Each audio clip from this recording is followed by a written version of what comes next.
So, hello, and welcome back to the break room. This has been quite incredible, actually. Really, just sort of pushing myself out of my comfort zone week in, week out, making these videos, helping you guys. It's been pretty cool. It's been pretty cool.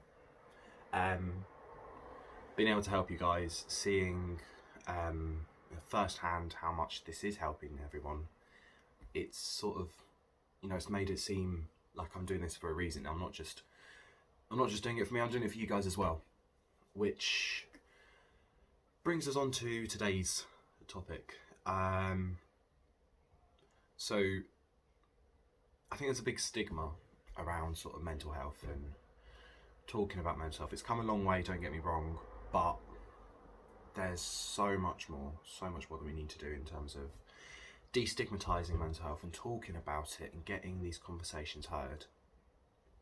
And so to do that, I am going to sort of open up and talk about my sort of story with depression, how I didn't even realise I probably had it, and then sort of how I initially didn't cope with it at all, really, and then how I sort of cope with it and sort of ways I cope with it. And I think what probably started my sort of downward spiral off was when I was 15. I broke both my legs. I was off school for a term and a half, 2 terms. I fell out of fitness and obviously I had to learn how to walk again. That was an incredibly low period in my life. It was not necessarily the pain of breaking my legs, like, ironically it didn't hurt as much as I thought it would, but the sort of ramifications after that, like every day not having anything to get up to, not seeing my friends, not going to school, not doing anything, just sitting on the sofa doing absolutely nothing because I couldn't fucking move my legs, like that hit home. That really did. But I think I tried to put it under this sort of, this sort of ruse that, it's alright, I'm not at school. Like, it's a 15-year-old, that's fucking brilliant, not being at school. I love that. So, yeah, I didn't really sort of comprehend it as depression. And then as I moved into year 11, GCSE stress, exam stress, that sort of, I don't know, I cope with it, but at the same time I knew there was something going on. I knew that I wasn't happy as I used to be. I wasn't as strong physically or mentally as I used to be. And I thought in sixth form it sort of went away. I had a really good, solid group of friends in sixth form, and I thought I was just in a little bit of a downstage. It's fine. It's nothing to worry about. I'm good now. I've got my mates. I'm doing a bloody panto. I'm doing this. I'm doing that. I was having an amazing time. But there was always this sort of niggling doubt at the end of the day that something wasn't right, and I could never shift that. It was always just sort of there. And I think the biggest sort of peak, the biggest sort of point where I knew I needed to get help. I knew that I was not all right. Is so in August of last year, I was one of the first medical responders to a stabbing that happened in Maidstone, and that definitely played a big part in my sort of mental health and my depression. Really, it did really set me back quite a bit. I went to counselling, of course. I went to therapy. I had an amazing counsellor who helped me so much. And there was a lot to unpack during therapy.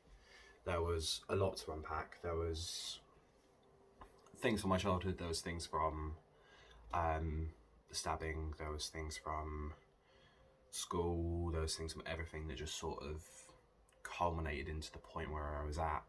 And it was a really difficult place to be. The sort of night of my breakdown was, it was so, it came out of nowhere, but I should have saw it coming at the same time.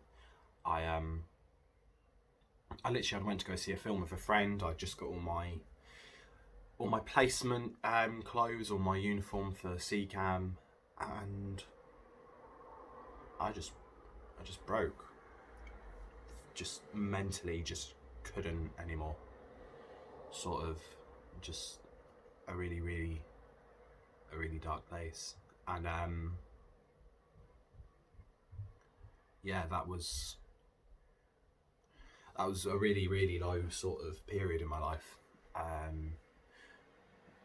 You know, the dealing with the stabbing, the stress of starting university, a whole new place with new people that I'd never met before, trying to make friends, everything like that. It just sort of culminated in that, and yeah, it did set me back. I was always proud of myself and being the sort of like strong sort of man. You know, I do kickboxing, I played rugby, a student paramedic. I should be strong, but yeah, in that moment and the many months after it, I wasn't. And I can't endorse counselling enough. If you're going through something and you can't talk to your friends about it, you can't talk to your family about it, there are people that you can always talk to. Mind are incredible. I highly rate them. And there's always someone you can talk to. There's always going to be someone you can talk to. It's just trying to find those people.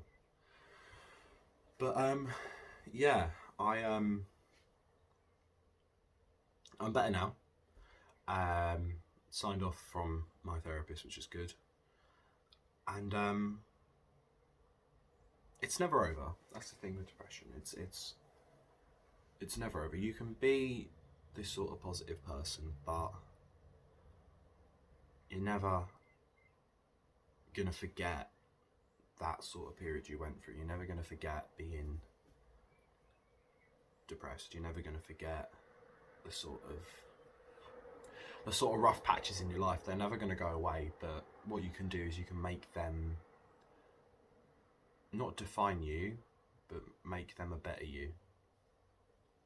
Don't let it define you, because people are so much more than what affects them, but it's how it affects you that you can control.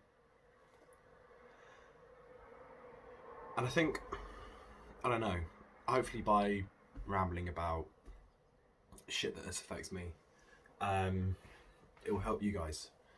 Because I want to try and make this open dialogue.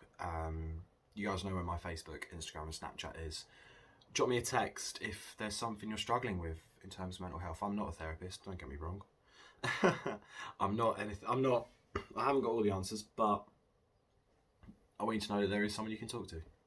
I want you to know that in the midst of all this, there's someone who's going to listen to you. And I will listen to you no matter what.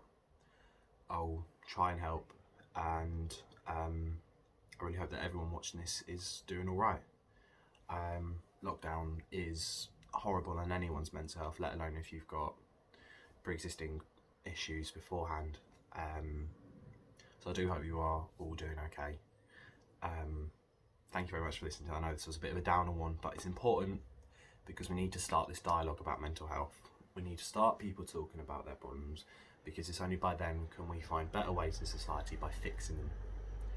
Because there's a lot that the government, and there's a lot that the educational system, and there's a lot that everyone can be doing to try and help protect mental health as a whole. Thank you so much for watching. As always, the next one will be up on Thursday. You guys are incredible. You mean so much to me. Thank you so much.